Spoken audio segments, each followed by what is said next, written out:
Top quality और consistent performance के लिए सिर्फ सिल्वर पंप नाम याद रखना।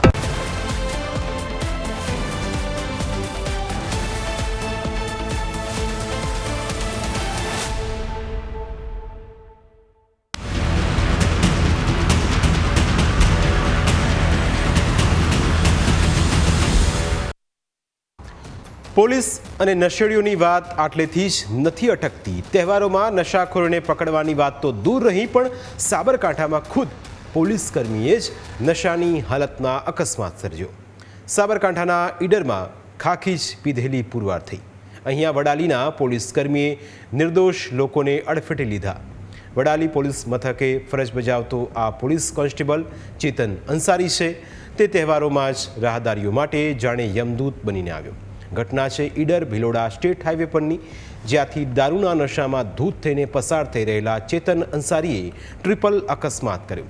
ચેતન અંસારીએ એક્ટિવા અને ઓટો રિક્ષાને અડફેટે લીધા। ચેતન અંસારી વિજયનગરના પોળો ફોરેસ્ટમાં ફરજ પૂર્ણ કરીને વતન તરફ જઈ રહ્યો હતો।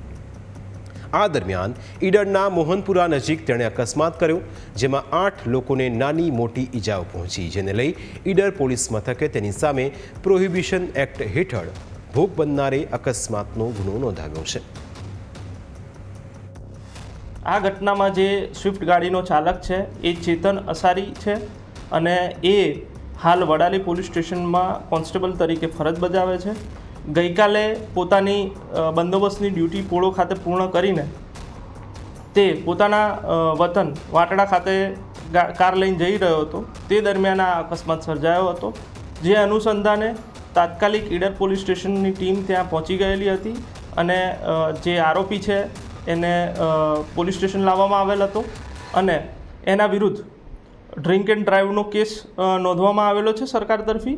અને અન્ય એક ગુનો જે ઇન્જર્ડ છે એક્ટિવા ચાલક અજયભાઈ જગદીશભાઈ સોલંકી, તેમણે અકસ્માતનો ગુનો તેના વિરુદ્ધ દાખલ કરાવેલ છે।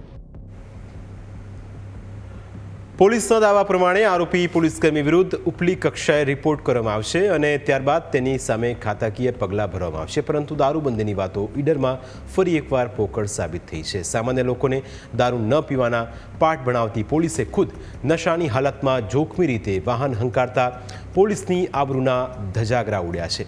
આ ઘટના કોઈ સામાન્ય ઘટના નથી, કારણ કે ઈજાગ્રસ્ત લોકોને પોતાના પરિવાર સાથે તહેવારની ઉજવણી કરી રહ્યા હતા।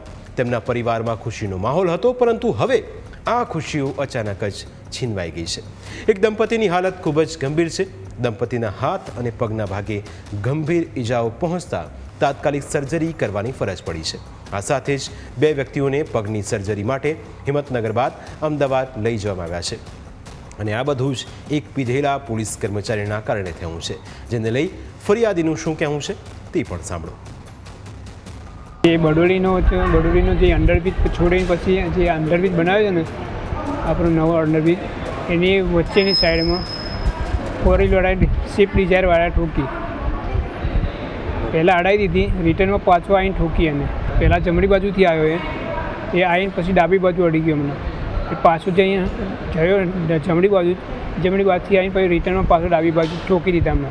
અમે ત્રણે 4-5 જણા 5-6 જણા પડી ગયા એમ। કેટલા લોકોને ટક્કર મારી? આમ તો ઠોકર વાગી હતી, બહુ ગાડીઓને 7-8 ગાડીઓને ઠોકી છે એને। અત્યારે અમારા અમે 2 ગાડીઓને ઠોકી હતી, એક એક્ટિવા હતી અને એક રિક્ષા હતી।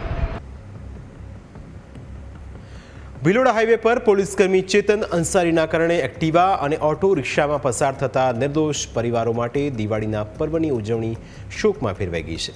લોકોનું કહેવું છે કે પીધેલી ખાખીને બચાવવા માટે મેદાને ઉતરેલા કેટલાક બીજા પોલીસકર્મીઓ સામે પણ કાર્યવાહી થવી જોઈએ, કારણ કે કેટલાક પોલીસકર્મીઓએ ઘટના સ્થળેથી મુદ્દામાલ ગાયબ કરવાની કોશિશ કરી હતી, પરંતુ તે નિષ્ફળ નીવડી હતી। અને મારી બીબીને મારા ઘરે આવ્યા હતા અને ઈડર ચાલી જતા હતા, એ ઘરે એક ગાડીવાળાએ ટક્કર મારી દીધી તે વગર મારી બીબીને જમીને અને છોકરાને તે કરી। અને હકીકત એવી જાણવા મળી કે પોલીસવાળું છે, તો કદાચ પોલીસવાળા દારૂ પીવો અને ટક્કરો મારે, સાદો માણસ કોઈ ગયો હોય અને પકડા તો પોલીસવાળા કરેક્શન લે, લાવો 500 રૂપિયા બોટલ તો છોડે, 2 બોટલ નીકળી પોલીસવાળા પાસેથી। આવા બનાવ તો પોલીસવાળા ઘણા સાબરકાંઠામાં બને છે। તો આ જ તંત્ર શું કરે છે એના માટે એમ કહું છું, કેમ જાગૃત નથી થતું? ગરીબ માણસ મારી નાખવાના? અત્યારે મારા જમીને પગ ભાગી ગયા, એને વારસદાર ખાવા પીવા કોણ આપે ભાઈ? અત્યારે એનો ખર્ચો કોણ પૂરે સર? બોલો, પોલીસવાળા પૂરશે? અને પોલીસવાળા રિટર્ન ગાડી કરીને મારા બેબીને મારી નાખવાનો હુમલા કરીને એ લોકો કહ્યું અને તપાસ કરવામાં આવી તો ગાડી 2 બોટલ નીકળી દારૂની. તો સાહેબ આવું ચાલતું હશે તો પોલીસ કે જાય કડક સજા કરો એને એમ. જોકે ચેતન અંસારી સામે પોલીસે જુદી જુદી 2 ફરિયાદો તો નોંધી છે, પરંતુ આવા પોલીસ કર્મચારીઓ સામે કડકમાંથી કડક કાર્યવાહી થાય તે જરૂરી છે. કારણ કે કાલે ઉઠીને આવા બીજા પોલીસ કર્મચારીઓ પણ અકસ્માત કરવા લાગશે તો તેનું પરિણામ નિર્દોષ લોકોને ભોગવવાનું આવશે. તેમાં તંત્રનું તો કંઈ નહીં જાય, પણ નિર્દોષ લોકોનો ભોગ લેવાશે અને નિર્દોષ પરિવારોનો ખુશીઓનો માળો આવા પોલીસ કર્મીઓના કારણે વિખેરાઈ જશે. પ્રાઇમ 9માં આજે બસ આટલું જ. ફરી મળીશું આપને સ્પર્શતા મુદ્દા સાથે. ત્યાં સુધી રજા આપશો. નમસ્કાર.